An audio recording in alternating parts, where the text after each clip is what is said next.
fellow Falcoholics. What is up? Welcome to the Dirty Birds and Brews podcast. I am your host, Kevin Knight at Falcoholic Kevin, and I am joined today for part 2 of our collaborative Falcons 2023 mock draft with Will McFadden at Will McFadden on the Twitters, fellow Bleav Network podcast host of the Bleav in Falcons show, another excellent program for all of you that I'm sure are just looking for probably any Falcons content you can, especially this week before the draft. Everyone gets very ravenous, but Will, how you doing today?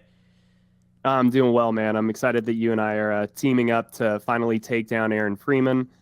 He has just dominated the airwaves for far too long. So look out, Aaron. We're coming for you. No, I'm just kidding. We're coming, Aaron. I'm doing well, bud. Just been rewatching Draft Day over and over and over again for the past 2 weeks, really preparing for Thursday night. So I'm excited that it's finally almost here. Yeah, you know, that movie is a very realistic portrayal of the NFL draft. So I definitely would recommend that to anyone if you're looking for a real insider look into an NFL war room. Basically a documentary, I'd say. Basically. So yeah, no, I'm excited today. Last time we did drafting with our hearts. We got some really interesting takes, some interesting players in that one. This time we're going to be drafting with our heads, so going probably a little more chalky, a little bit more, I wouldn't say boring, because this is going to be a very entertaining, exciting show, but probably not as many random names thrown out as last time.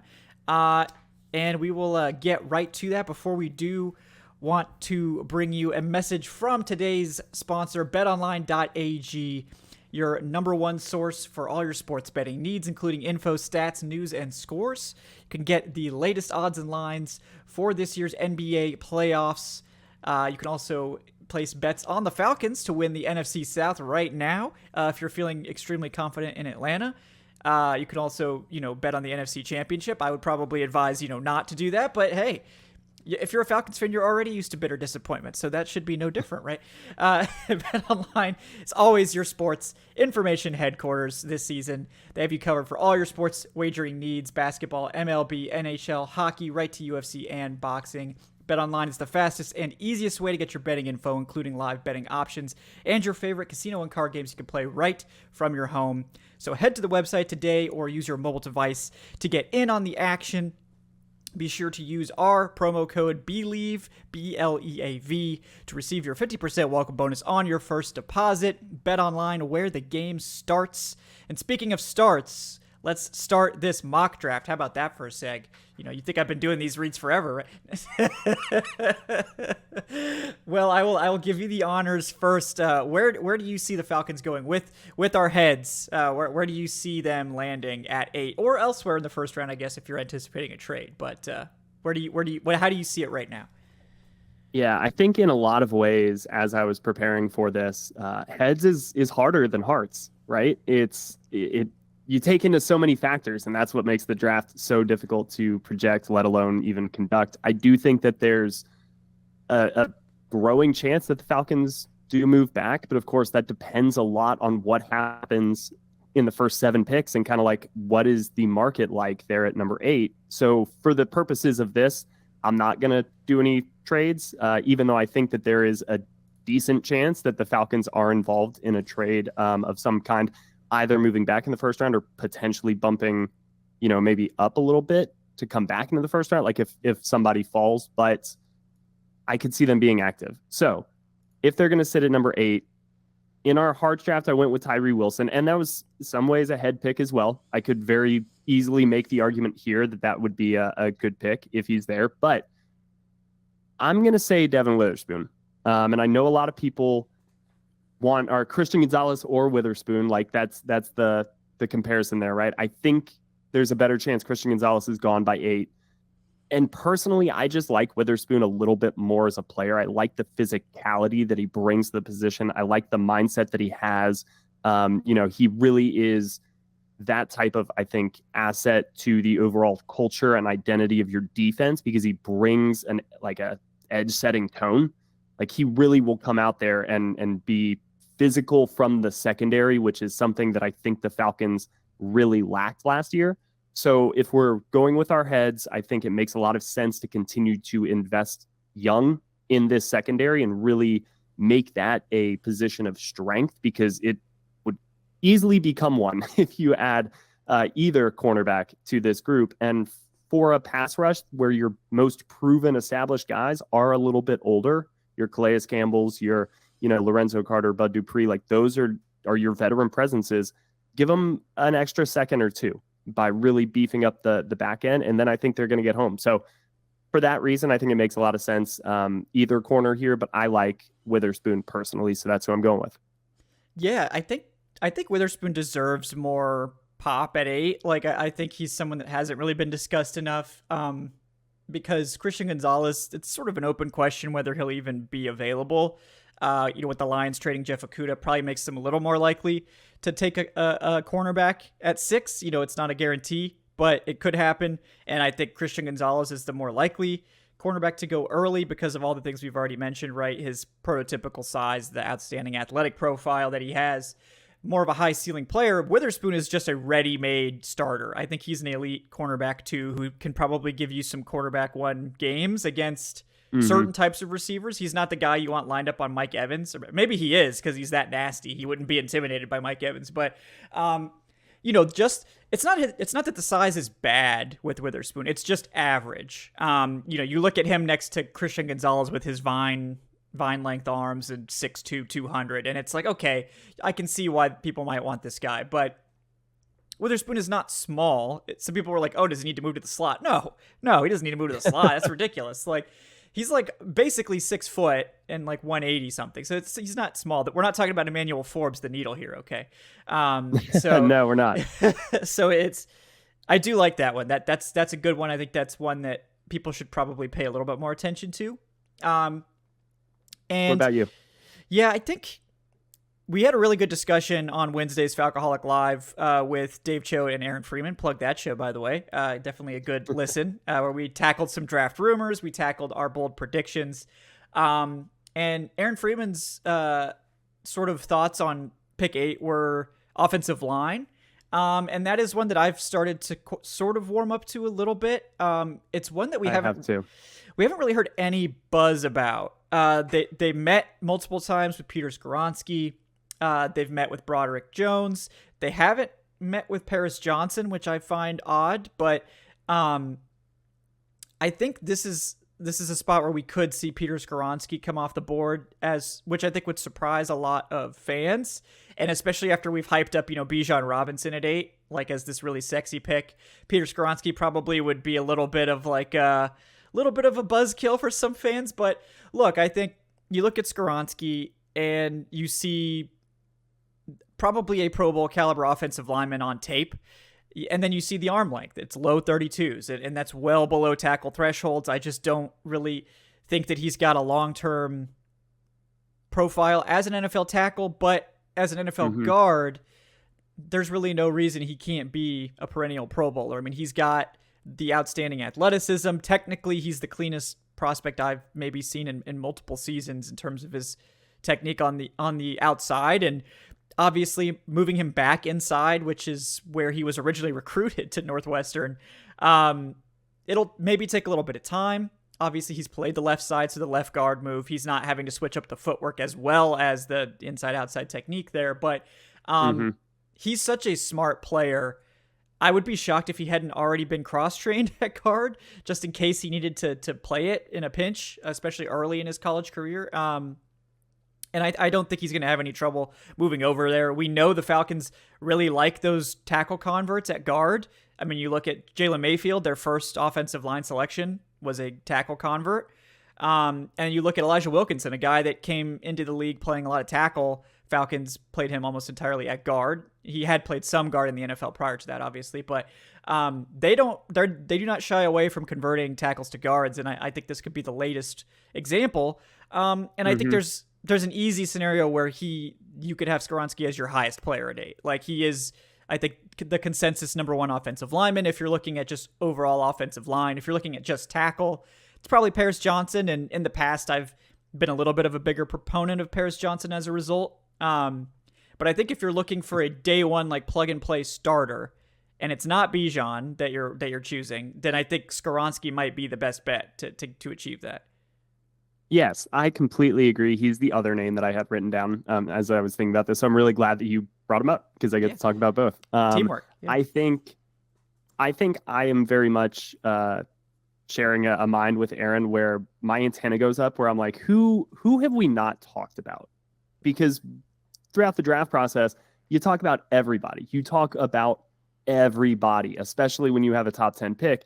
Like seemingly every scenario goes through your head. And it's been awfully quiet on the Peter Skronsky front. And so that immediately is kind of like a red flag to me when we're this close to the draft and we haven't at least had a 2 week cycle sitting here doing like 2 shows talking about Peter Skronsky seriously.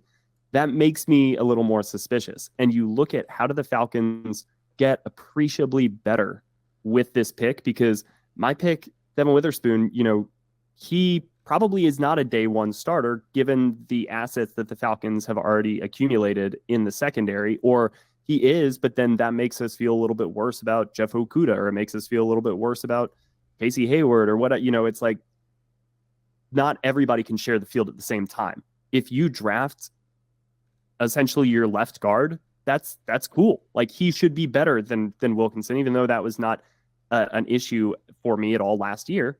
But the Falcons know the value of great guard play. They just showed you by investing in Chris Lindstrom with the biggest contract ever given to a guard. So I think that the positional value thing of people saying we don't draft a guard in the top 10, who cares? If you can get a Pro Bowl starter for the next decade, like then I'll take 2 of them because you'll have Chris Lindstrom and you'll have Peter Skronsky. So I think from that sense, if the Falcons find a way to actually upgrade their run game and kind of their pass protection for a rookie quarterback all in one move, then that is a at least a double, a triple, a home run kind of in the first round, even though it may not be exciting or the upside may not be like, oh, a 12 sack rookie season. Is that on the table for Tyree Wilson? It's like, no, if he starts all 16 games or 17 games now and they average 175 yards on the ground, then awesome. That's an A+ pick in my book.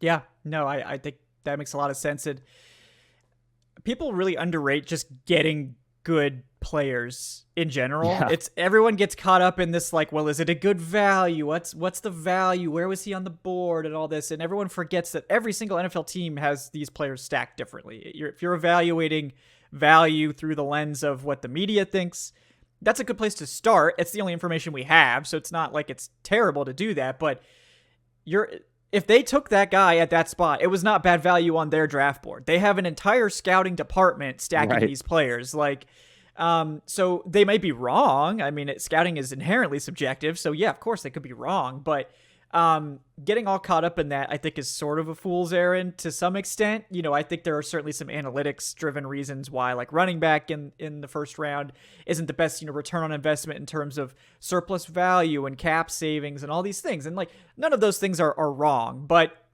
I think when we sort of reduce it to that, instead of looking at like, well, did you get a good player or did you draft a bust? Because about 50% of the time you're going to get a bust. Even in the first round. So I think it's really underrated. It's like if you have a guy at a non-traditional position of value, like guard or running back or whatever, and you think this is one of the best players in this class, we're very confident in this guy being a starter and maybe, 75% confident in him being a Pro Bowler, maybe you should just take that guy and get the double, and stop trying to hit a home run every time. And stop trying to make everybody happy with these analytics and just get a good player. And it's really underrated that if you just draft good players at every spot, even if they're not premium positions, your team's going to be a lot better off than if you were trying to maximize your needs or this, perception of positional value at any particular spot. Figure it out. Get good players on your team and then figure it out. Like there's hundreds of years of coaching history to rely on, and you can make it work if you have 3 good tight ends on your team, or if you have 5 excellent wide receivers. Like we don't all have to play the exact same style of football. There's not just one way to win. I think the Falcons last year showed that like there are multiple ways to have success if you're creative enough and you have a big enough, golf bag where you can just pull clubs out left and right, and you've got guys who execute on it because you value the versatility part of their game. Yeah, there's a lot of ways to do this. So just get good guys on your roster and then figure it out. And also outside of Jeff Okuda, who injury reasons and just where he was drafted, like young players usually maintain their value. And they are still usually like, if you have too many young corners and there's just not enough playing time to go around, and you think that, hey, by trading one of them, we could get somebody who could immediately help our team back, or a high draft pick or something. Like, I don't think it's a bad thing to have really just quality young players, even if there's a little bit of a logjam at a position. You can make that work, and I'd also rather just have that asset. Yeah, no, I think that makes a lot of sense. We're definitely on the same page there. All right, moving on to the second round. Lots of options here, of course. We had some really spicy ones in the Heart mock, so definitely check that out, guys, if you want some spicier takes there. But what are you thinking with your head here in the second round? What I learned in the Hearts mock was that I was drafting just dudes who were basically like first round grades in the fourth round. So I'm gonna try to stay away. It was spicy. It was spicy. Yeah. It was, right, exactly, which is why I'm going to draft Will Anderson here in the second round. No, I'm just what a god. A+ PFF grade right there. I will draft a pass rusher of the same name and also my name, and that's going to be Will McDonald. I like what he brings kind of athletically upside. I think that the limitations, some of the that he's like, I think really there if you want the freakish type of like long athletic, this dude's just a shadow monster coming off of the edge type of player. The refinement in the game, I think, can still use some development and becoming that kind of more complete and polished toolsy pass rusher. But I love just starting with athleticism, and I love kind of the motor that he brings. He's smaller than a Tyree Wilson, but I kind of like both of their mentality of just like attack, we're going. And he's got great production, I think, throughout his career. So that in the second round, I think you're getting a guy who now with Ebiketie, and that's kind of where they've liked to start taking some of their pass rushers, is more on that day two side, and then kind of go with some of these traits combined with a little bit of production. And to me, that's Will McDonald. You pair him with this young, but also veteran, old, but long, but quick. Like it's just a mismatch of different dudes, and he's something that they don't have. And again, I bet on his athletic upside for the future. So he's somebody that you would hope to develop into a serious 1A dude at some point in the future. Yeah, I love Will McDonald. One of the more impressive players at the Senior Bowl, guy that I thought was just really impressive, and someone who's definitely been getting some first round buzz. But I do think he has like a legitimate shot to make it to 44. Will, so I don't think this is like some crazy take. Yeah, no, this is not a reach. So I do think that is one to monitor, and it's sort of interesting because typically, you look at New Orleans, this is not the type of edge rusher that the Saints would bring in, right? Arnold Ebiketie, right. D'Angelo Malone, Will McDonald, like the Lorenzo Carter, even like these are not Saints edge rushers. So it appears that Nielsen is going in a different direction in Atlanta, probably in part because that's who's here right now. But maybe he's a little bit more creative. Maybe he wasn't necessarily married to the we need to play strict 4-3 with two big ends and that sort of thing approach. And I think Arthur Smith wants this versatility. Yeah. And I think it's cool. And I think Will McDonald makes a lot of sense and you add that and all of a sudden this is a really deep. Now maybe it doesn't have the star power, but it's really deep with just good pass rushers. Yeah. Like, I mean, Bud Dupree is probably coming off the bench, like to be your third or fourth pass rusher. And like, can you trust Dupree to stay healthy? Like, I don't know. His injuries have been kind of fluky, and I feel bad for him. So, he's not getting paid a ton of money, but like Bud Dupree as your like third or fourth pass rusher, this man was making like $15 million a year last year. So, this is a really deep group. They're going to be able to send an onslaught of guys, and most of them are great athletes or big. So, I mean, this is very much a change from, we're calling up practice squad level guys to go out there and rush the passer. It's like, no, there's no let up. Like, no matter who's out there, the Falcons are going to have some dudes. And I think adding a guy like Will McDonald makes a lot of sense. Also, shout out to the NFL Stock Exchange podcast, they did like a 3-round mock earlier this week, and they did a Will mock for the Texans. So they did Will Anderson at 2, Will Levis at 12, and then Will McDonald in the second round. Wow. It's the will to win is what they Wow. labeled it. So they did the all Wills edition there. So that was a good one, guys. Great job there. That is a good but, one. Good work, Trevor. So here if you listen to the live show, this one will sound familiar, but this is one that I'm sort of really zeroing in on in the second round, and I think it's going to be a safety, but I don't think it's just going to be a random safety. I think it's going to be a big nickel type of safety, and I think first of all, Brian Branch, if he falls into the second round, I Bleav they will trade up for Brian Branch, or at least try. Doesn't mean that it's going to happen, but I think they will make it an attempt to get him.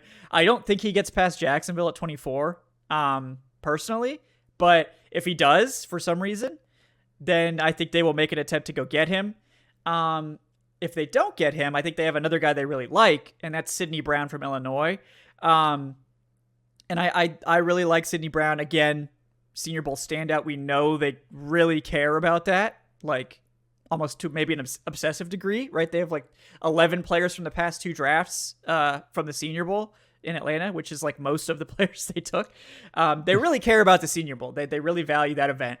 And Sidney Brown's just really good. He's a physical safety. I think if you look at their room right now, Jesse Bates is obviously physical enough. I wouldn't call him like a thumper, but like he's plenty physical. Same thing with Richie Grant. You know, Jalen Hawkins, all check that box. But Sidney Brown is definitely more of that like enforcer. He's played a lot in the slot. He's just really versatile. He can do a lot of things. I mean, I think this could be their CJ Gardner-Johnson, CJGJ, right? You know? Yeah. I think they would. I think they really like Sidney Brown. They visited with him at the Senior Bowl. They've had him in for visits. I think he's pretty likely to be there at 44, and I think this is one that after the Okudah trade, I think this pushes the safety into that spot that we typically have taken a corner on day 2. So that's where I'm sort of landing now. Yeah, and this is something we talked a lot about on the Hearts one as well. When you get into, even day 2, right? Like special teams value. And I think Sidney Brown would be a huge asset on special teams, probably a core special teams guy. And this, like, if this was still a DQ defense, he'd make sense as well. Like he looks like an action figure. He plays with his hair on fire. I do still worry sometimes about like the making the tackle every single time. But if you're playing much closer to the line of scrimmage and you have somebody who is as instinctive and sure thing as a Jesse Bates behind you, maybe that's something you're willing to take a little bit of a hit on for all of the other positives that he brings. He does add a lot of urgency, I think, to the defense, which sometimes has been a little like a step slow in my opinion, sometimes in reacting the way that a situation calls for. So yeah, I really like this. I definitely think he'll be there in like where they're picking at 44. I think that, there's a case that maybe they could trade back a little bit there and pick up another between that kind of like the gap between the 4th, 7th round. So like, I hate day 3 picks. So like, I'm sure they don't want to do that. Get the 7th out of here. Being the case as well. Yeah. They've never made a 7th round pick so far. So let's keep it going, guys, for my sake, please. Maybe Will too if he comes on the live show, yes. Nobody wants that. Nobody needs that, okay? After 4 or 5 hours of takes, the mind is willing, but the body, it's not, no more. But, for sure. Yes, moving on to pick 75 in the 3rd round. This one's very interesting because when you get this far down, you could go so many directions with it. So I'm curious to where you're thinking they land here. So, and I think we kind of followed this suit in the Hearts one as well. So I like the Heart and Head are pretty connected, Kevin. You know this, but I'm definitely looking at wide receiver at this position, and this is where I'm trying to decide between like the Cedric Tillman, if he somehow drops a little bit because of some of the explosiveness concerns and things like that. He could be there, and that would be really enticing to me. But the more I think about it, I'm looking at the more of the gadget guys, the like Swiss Army knife, can do multiple things. You can run reverses with them. You can get them involved in screens. You can be creative because I think the Falcons could use a burner, but you also can only have speed that your quarterback can utilize. And I don't know if Desmond Ridder would pair well with like a Jalen Waddle, Tyreek Hill, just like we're going deep every single, even though those guys, I know it's the short speed, and then they convert for big explosive plays after the catch. Bad example, but you get what I'm saying. So I think what's better for this offense is get the ball in the hands of somebody quickly and let them create after the catch. And we talked about one of them, Jaden Reed, in our Hearts podcast, but I'm going to go with Jonathan Mingo here. And I think that he'll be there early in that third round, even though I know he's getting some buzz currently. First round? Maybe like, yeah, but I don't see that. And I don't think the league sees that either. No. So I do think that in the third round, he is still developing in a lot of ways. And I think he compares pretty favorably to like a Treylon Burks in some ways. Mm-hmm. And we saw that he was kind of experimentative during his rookie season as well in Tennessee. But I don't know. I trust Arthur Smith to use a guy like this a little more creatively. And there were games where Treylon Burks was like, holy crap, man, this guy like can be effective at this level if he's more consistent. And I just like that dynamic, different type of athleticism. And in a lot of ways, it's what Cordero Patterson has brought in his best games to this offense. Just that kind of like, don't let this guy get to his second gear, because when you do, it's going to cause a lot of trouble for this defense as they try to scramble to keep up. And he's making cuts kind of at that speed as well. That's what I see in Mingo. So if he is there in the third round, and again, there's a chance that he's gone kind of late second or whatever.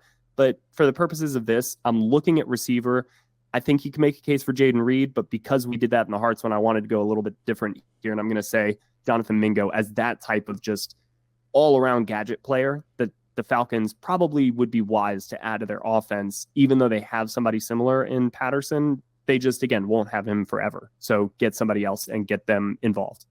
Yeah, no, I think that makes a lot of sense. And to be fair, like, I do think Jonathan Mingo at 75 is the most likely pick to happen. Like, I think if he's there, we should probably expect that to be the pick. I think Marvin Mims, if he were to fall, obviously would interest them as more of a speedier like guy. But I think Jonathan Mingo just makes way too much sense for them in that spot. And I would be surprised if they passed if he was there at 75. No question. So honestly, that's where I would go to. But in the interest of providing some different takes here. All right, we have the same pick. What's up? Yeah, Jonathan Mingo, pick 75. Yeah. I think linebacker is maybe a little bit underrated, especially in this third round spot. I think frequently we see it in the fourth round in these mocks, but I think there's a couple guys here that I would keep an eye on. Jack Campbell sometimes falls in mocks. I don't get it. I don't get it at all, but if he's there, I had him absolutely for the second round. So, but if he's there third, I'd love it. Sometimes they just fall. It's because off-ball linebacker. It just is what it is. Like, teams just don't always prioritize that position. So I think Trenton Simpson will not fall because he's just too athletic. But Jack Campbell is a great athlete too. I mean, he didn't run like the 4.4s that Trenton Simpson did, but his overall athleticism was just crazy. But the guy that I keep coming back to as a guy that I think they would really like is DeMarvion Overshown from Texas. And again, a guy that can sort of, in some ways, fill that big nickel role as a former safety. But whereas Sidney Brown is probably more your big nickel guy against slot receivers and running backs out of the backfield, Overshown is your tight end eraser. This guy is 6'4". I mean, vines for arms. Former safety, really fluid, really smart coverage player. Only 225 pounds. So, like, he's a small linebacker. You probably want to get him up into the 230s if possible. But really, really good special teamer. Love his coverage. And that's really what they're lacking in the linebacker group right now, is a coverage guy. Because, Caden Ellis is fine in coverage. We've talked about this. Troy Anderson should be better in coverage. Please don't make him play so much zone if he's not ready for that. But Michael Walker has at times been a decent coverage player, but they don't really have that coverage specialist anymore. And I think Overshown can do that. Yeah, I think I think you could make the case that Walker may be their best coverage linebacker right now, even though Yeah. the upside for Troy Anderson is there because of the athletic gifts. It's more just he's got to kind of put it all Yeah. together.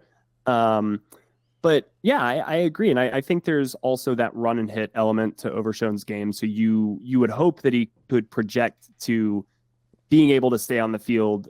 Ironically, more in the run game, like the side to side, sideline to sideline tackling ability is also there. So as he comes in these downs where, yeah, you use him as an asset as a coverage player, but also let's say you're deciding to send Caden Ellis on a blitz or something like that, and you need him to quickly be able to diagnose a changing run lane. Like, I worry about that aspect of his game early on because I think that the instincts, the desire is there with him, but the kind of just see it all as it's happening and in a lot of ways kind of anticipate and predict it.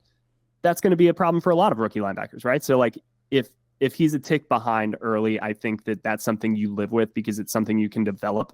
But to your point, his athletic gifts and his coverage ability and just adding to a linebacker core that is missing a player like that, even though you could argue they didn't really have that guy last year. I mean, Rashaan Evans wasn't, he was more of a liability than an asset, certainly in coverage.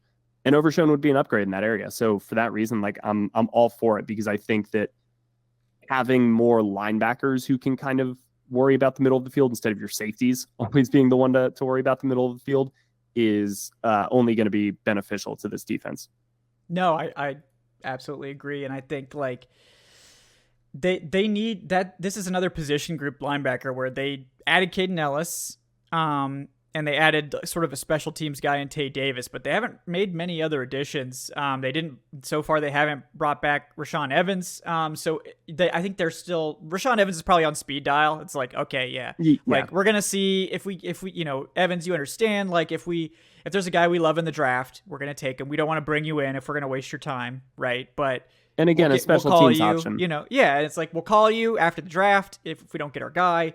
Because we'd still like to have you back if possible. And then, and then they can just go into the draft and see what happens. So I think they might be comfortable waiting to see if a guy they like falls into this range. Because I think it's a spot that they still need to add to, for sure. So let's move on to the first pick of the fourth round. And really we could, it's 3 spots apart. So pretty much the same, but we'll go, you can just give me the guy you have, higher or your higher priority, with the first pick in the fourth round. Yeah. So this is another guy who, for a lot of the reasons that you went with Skoronski, and I mentioned him in the Hearts draft as well, but Jordan McFadden out of Clemson, if he's there in the fourth, in the early, like he's the guy I would prioritize first. I think that the leadership that he showed at Clemson, being a team captain, I think that he's another person who obviously has some of the size of a tackle and certainly the length of a tackle, but you kind of bump him inside and make him a guard. And then the upside is there. You're hoping that the longevity is going to be there. He's, I think got some of the standard issues of like a tackle that would go in the fourth round, right? He sometimes is going to overset and lose his balance and can be beaten back on the inside, but you mitigate a lot of that by moving him inside. You allow him to work next to somebody in Jake Matthews who, they should immediately be speaking the same language from playing the same position for so long. There is that Clemson connection. So I think you continue to take guys from a program that has proven they can develop players, in the right way for a life in the NFL. And you certainly have a great one in Grady Jarrett. So for a lot of those reasons, if Jordan McFadden is there in the fourth round and perhaps he goes higher if that run on offensive lineman happens kind of near the end of day 2, I could see him kind of getting swept up in that because I think that he is a player for all of the reasons I just mentioned that NFL teams may be a little bit higher on than the draft community. But if he's there in the fourth, I'm going to take him. So I've got a Will and I've got a McFadden in my draft class. And I love that. I feel great about that, Kevin. Those were the 2 boxes we needed to check. And I'm glad we were able to do that. That's the most. This was really thing. all just about me and not about the Falcons at all. It's so about I me. did it. Congratulations to me. Great work. Great work there. Yeah. No, that is a good one. Yeah, I mean, I think that makes a lot of sense. And, whether it's Jordan McFadden, I know Chandler Zavala is someone that they really like, reportedly. And, he has Zavala's tape is really good. He does have Mm-hmm. some sort of back injury, and that I guess has scared off some scouts, scared off some teams potentially. That's why you don't see him typically going higher. Yeah, But mocked. Yeah. I do think like they've got the Dwayne Ledford connection there, and I think in the fourth round he's a day two talent. So if you want to take a shot and see, if you don't get Skoronski or whatever early or another guy Mm-hmm. earlier, like you could, hey, the fourth round maybe you do have some medical flags, but look, in the fourth round we're not really risking a lot, and maybe it's not as big of a deal as people think, and we're going to bring you in because they've got that connection and then they know what they can get out of Zavala. So I think Jordan McFadden's another one that also makes a lot of sense as a potential, guard tackle swing guy. Yep. Yeah, for me, I'm going to go running back here because I didn't get, my beloved Bijan early. And we're going to go with a name that hasn't been sent to the Falcons as much as I think it should be. Tyjae Spears from Tulane. I love Tyjae Interesting. Spears. Okay. This guy, if you haven't watched Tyjae Spears tape, get you some popcorn, and go sit down and just enjoy, because this tape is so fun. One of the most dynamic players in college football. Not a high volume receiver, but at the Senior Bowl, we saw him just crush it as a receiver, and it's not. I don't have any concerns about that. He managed to come in above 200 pounds, which is big for his projection. And this man is just really good. He would be a really great complement to Tyler Algier. He doesn't shy away from contact, but he's more of that lightning to the thunder guy. Super elusive. Doesn't have the size that Bijan has, doesn't have that sort of crazy athletic ceiling elusiveness, doesn't have, as good a vision and decisiveness, but is, I think, a similar dynamic presence in the way that he runs the football. And you don't have to spend, number 8. So you're not going to get Bijan in the fourth round, but you could get a player that gives you some of those same things and does give you a good complement that you need for Tyler Algier. So Tyjae Spears is a guy that I love. I was worried for a long time that he would be going on day 2, and I still think there's a chance of that, but lately it seems like he's settled back into that fourth round range where I think they're looking for a running back, and I think that could be perfect for the Falcons there. I love it. I think that I was talking with Mike Rothstein on Bleav in Falcons a couple of weeks ago, and we were talking a little bit more about the defense, but I have to think holistically. Like, he brought up the Bills as one of the teams that the Falcons are kind of looking at as a way to do it right and create for sustainable success.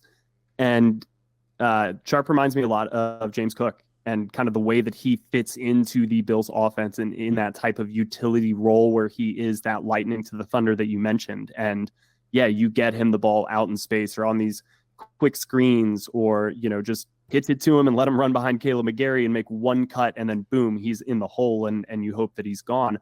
I think that is an element to this offense that the Falcons can add. It's kind of why I liked Mingo, like that, just anything could happen on any given play type of randomness because of the athletic potential is something that really only Cordero Patterson has proven to have for this offense.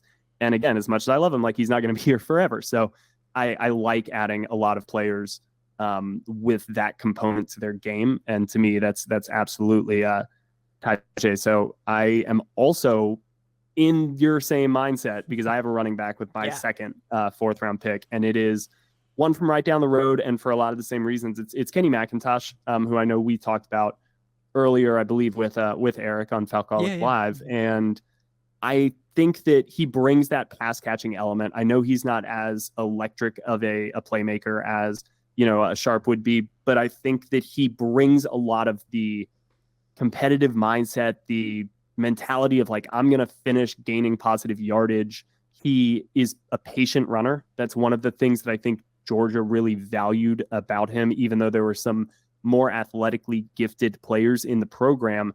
Similar with quarterback, like Kirby Smart has said, or has shown that if you do the things we ask of you at a high level, you will win, or you will play, and we will win because you're going to put us in a position to succeed, not because you're overwhelmingly physically amazing. It's because you do the little things at a very high level. And I think that Arthur Smith has some similar values in this offense. And for that reason, if you say, Kenny, trust Chris Lindstrom, trust Caleb McGarry, run, squeeze that hole, find it, and hit it, he'll do that. And he'll do it over and over and over again. And that is kind of what Tyler Algier does. And add to that the ability to be a pass catching back and come in on third downs and still make the pass protection and things like that.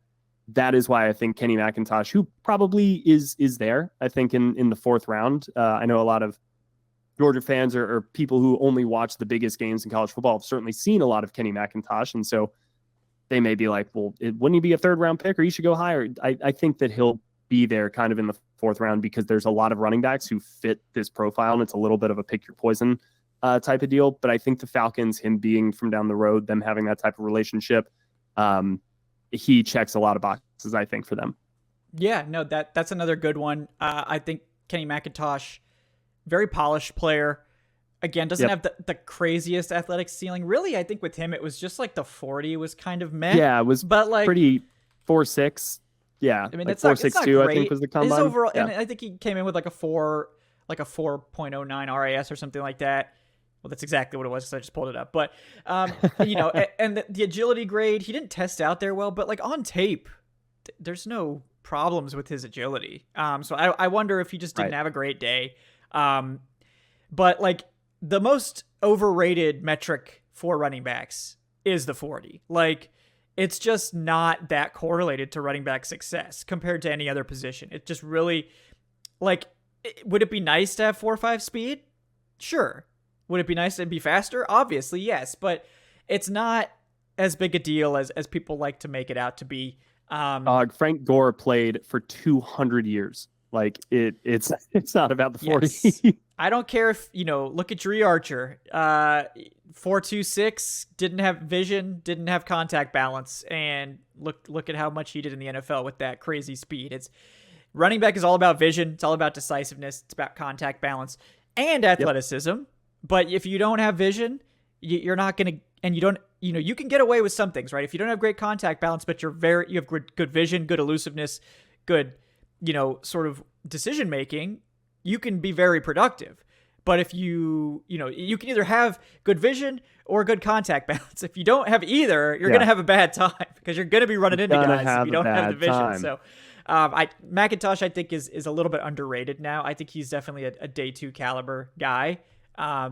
So if he's still around in the fourth round, I think they would definitely consider him because he does have that better size too. Like he's over 6 foot. I know he came into the combine like in the low 200s, but I think he probably played in like the 215, 210 range. So wouldn't be surprised if he gets back up into that area. Will, I know you need to take off, so I can deliver my final guy separately if you so desire. Well, just tell me who it is. We're going to go with an edge rusher here. If you can't get Tyree Wilson at 8, you could get Tyree Wilson light at 113. Tavius Robinson from Mississippi, from Ole Miss, Senior Bowl guy, 6'6", 257. Yep. Not quite as long, right? Only 34-inch arms, not 35.5-inch arms. Not quite as big, probably not as athletic, especially in terms of his agility, but otherwise still explosive, still good length, still strong. Robinson does need a lot more work as a run defender, but that's why he's here in the fourth round. So if they're looking for that big end, but they don't want to spend a top 10 pick or a day 2 pick, Tavius Robinson, I think, makes a ton of sense for them. Yeah, I think that, right, this type of pick, you're getting a project kind of anyway. You're either getting somebody with athletic upside and unproven or skills that need better refinement, or you're getting somebody who was just like uber productive at the college level, but just doesn't have the athletic upside to really be interesting to NFL teams. And Robinson is the former to me. Like he definitely has some project traits to him that you need to continue to develop before you really trust him in kind of an expanded role. But the Falcons, as you mentioned, like they don't need anybody in a huge role. They have so many guys that they're going to really just have these little bite-sized roles for a lot of them. And you go in and you execute your specialist part at a very high level. And then you're coming off, we're getting somebody else back in. And it's going to be such a cool mix and match that you have room for a developmental upside guy because his piece of the pie can be really manageable early on. And then as he grows and develops, hopefully that role continues to expand. So Robinson, yeah, if we're looking at the mock drafts kind of in totality, he fits something that you've not yet really added. And I think that I love that. Yeah, because we see, edge go early every time. It's first round, it's second round. Day 3, they've added a lot of defensive linemen on day 3 with this regime. You got Taquan Graham, for sure. You got Ogundeji. So I think that is an underrated place they could look to add if they don't hit it early. For sure. All right, Kevin, I gotta run. Yes. But this was so much fun, dude. Absolutely appreciate you coming on and delivering your takes. I'm sure we will hear a lot more from Will going forward on this program, and he'll be hearing from me a lot on his program. And we won't be able to get away from each other anymore. So again, Will, thanks for your time. Yeah, appreciate you. Looking forward to it. I'm sure we're gonna do some stuff during draft week. If not, we'll do something right after the draft. But as always, we'll be around. Yep, we will, guys. Thanks again, Will. Thanks, Kevin. Bye. See ya. All right, folks. Well, there you have it. Those are our top 4 picks. We're not going to do the 7th round. Who can predict the 7th round, right? It's a fool's errand, but you guys can definitely go check out all my mock drafts and things like that. If you're looking for some potential 7th rounders, we could look at fullback, right? They could look to add a wide receiver there. There's always good receivers that fall, linebacker depth, that sort of thing. They've sniffed around a lot of late round offensive tackles too. Maybe a nose tackle if somebody they falls there and they want to have insurance for a Robert Cooper.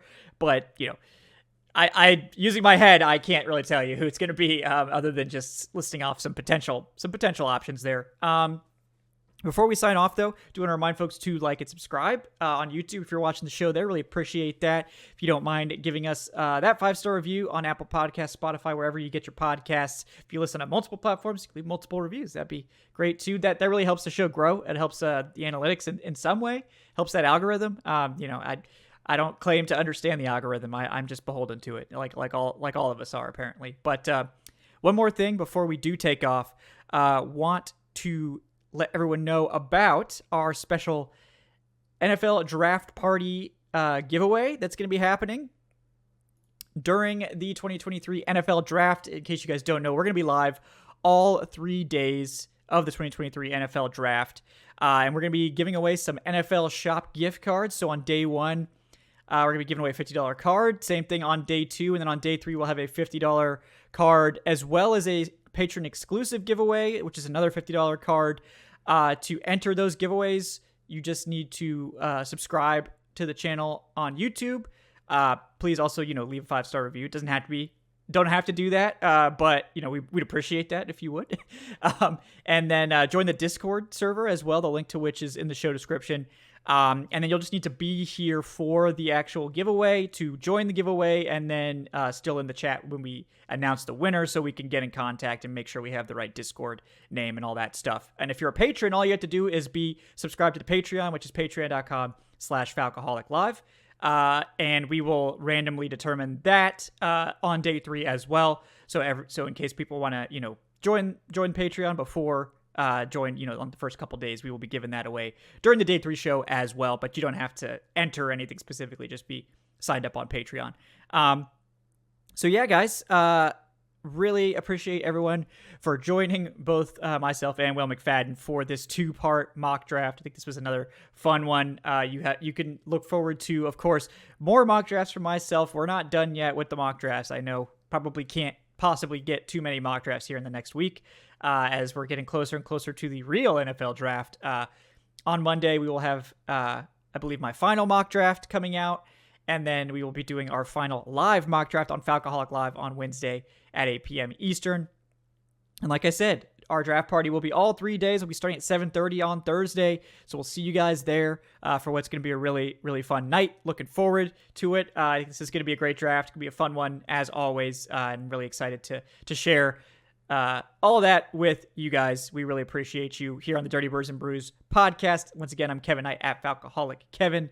We will see you next time. Have a great day, folks.